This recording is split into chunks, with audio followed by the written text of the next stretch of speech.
Okay. We're going to talk you guys through the process of how we prepare to write a paper. This is with Caden's Lost Tools, hold on please, Lost Tools of Writing workbook, and give you guys like a little sneak peek into what it is that we do. So what book are we writing a paper on, Caden? I'm writing a book about, it's called Amos Fortune, Free Man. It's basically about slavery and people buying other people into freedom. Yeah, pretty hard book, but okay. So why don't you come over here and first, come forward, please. Just come forward and talk us through a couple of the sections that we work on. What is this page, and what are we doing here?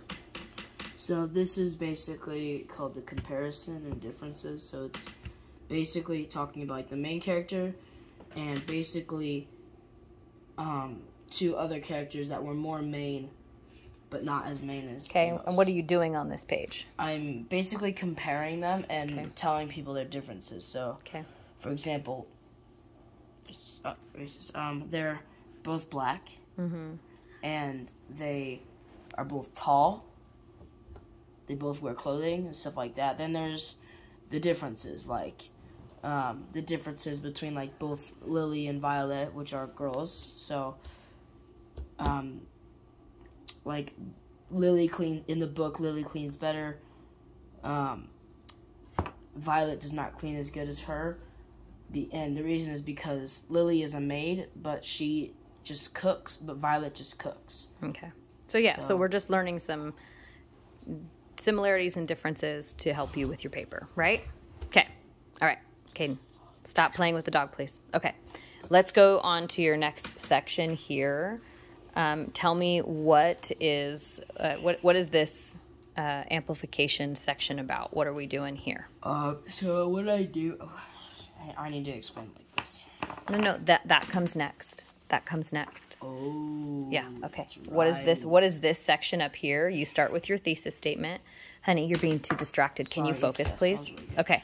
So it's basically it's basically in this basic persuasive essay with amplification. That basically what we do is we read the book, like I just said the name, Amos Fortune, Free Man. We read it like other books, and then after we read the book, we take a scene or something that happened in the book from the main character, or not the main character, or just another character in the book, whether he, she, or it should or shouldn't have done this. Right.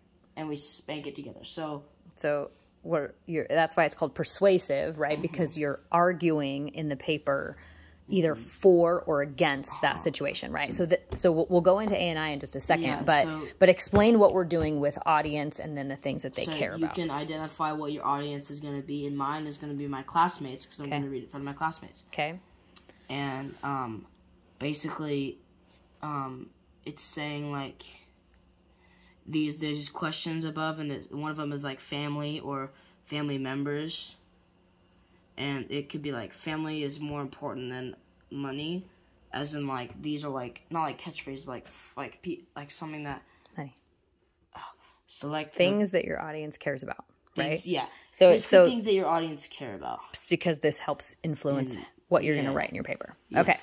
Now, the part that you know really well. I have explained now. Okay, go ahead and explain A and I, and then we'll move on. So A&I is also spelled Annie, kind of like the snack. Let them see it. Okay, go ahead and explain what this is. So A&I, so for example, Annie stands for affirmative, negative, interesting. Okay. So interesting, so that you have to figure out facts of why it was affirmative that he should. So basically, the situation in the book was whether he should have bought the women to be his wives. He bought them out of what? Out of slavery. Into freedom to be his wives, or whether he shouldn't have done that. So I was going with affirmative. And see these numbers? Those are facts. I have to have at least over 15 now. So what we do is we go over levels. It used to be, first week was 5, then it was over 10. Now it's over either way, 15. just explain what it is. So affirmative or what? Affirmative is basically whether he should have.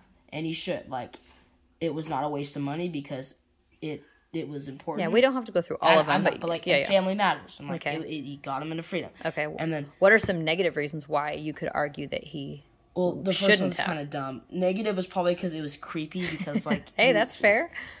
What else? What's another idea you came up with as to why he shouldn't have bought their freedom? Because one of the wives named Lily, he knew that she was gonna die, yet he bought her anyway, which is good. Okay. Good thing to do, but yeah. So the point here, what you're saying is, even if you don't agree, you still have to show reasons why if you were going to argue against it. Yeah. Right? And then interesting... It's super easy. It can be as dumb as you want. Basically, it could be just like... It's just talking about random facts, like right? Store, cloud, sky, people, concrete, shoes. It's just facts. Okay. Yeah. So then what do we have going on here with our colors? This is a little weird to explain. No, it's not. You got it. It makes me feel weird. So blue is basically... So the... You're sorting your chart. I'm sorting my chart, and I use colors to sort it. And here's how it works. I pick something, like one of the sentences in here that I wrote down, which is affirmative, and I make it into a proof. Or the other way you could explain this, we call it proof because of our textbook. Because of but we're trying to explain to them why it was good. Like a theme. It's a theme. But I call it proof. So what are the three proofs that you came up with? So the first proof is family is more important than money, which is the first proof is like trying to prove to them, like the first proof, like proving to them why it was good. Why it was good, right. Okay, what's your next one? Because it demonstrated what? Selflessness, and it changed their lives. Okay. Because it's changed the We need to people's fix lives their, in that THEIR. book. Man, I knew that. It's okay. It's okay.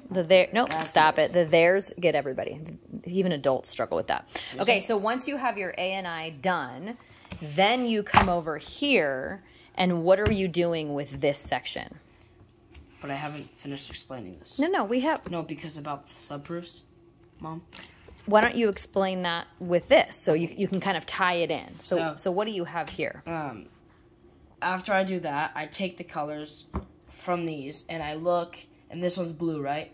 I circle, I like put little blue dots that are relating to families more important than money. Mm-hmm. Like the first one. It's not a waste to wait. It's never a waste of money when it's about family. Family matters. It's raising a family, and he made them his wives and gave them freedom, which is also. So that's an example. Let's finish up by explaining. Once you've divided these up with your red, your green, and your blue dots, what are you doing over here?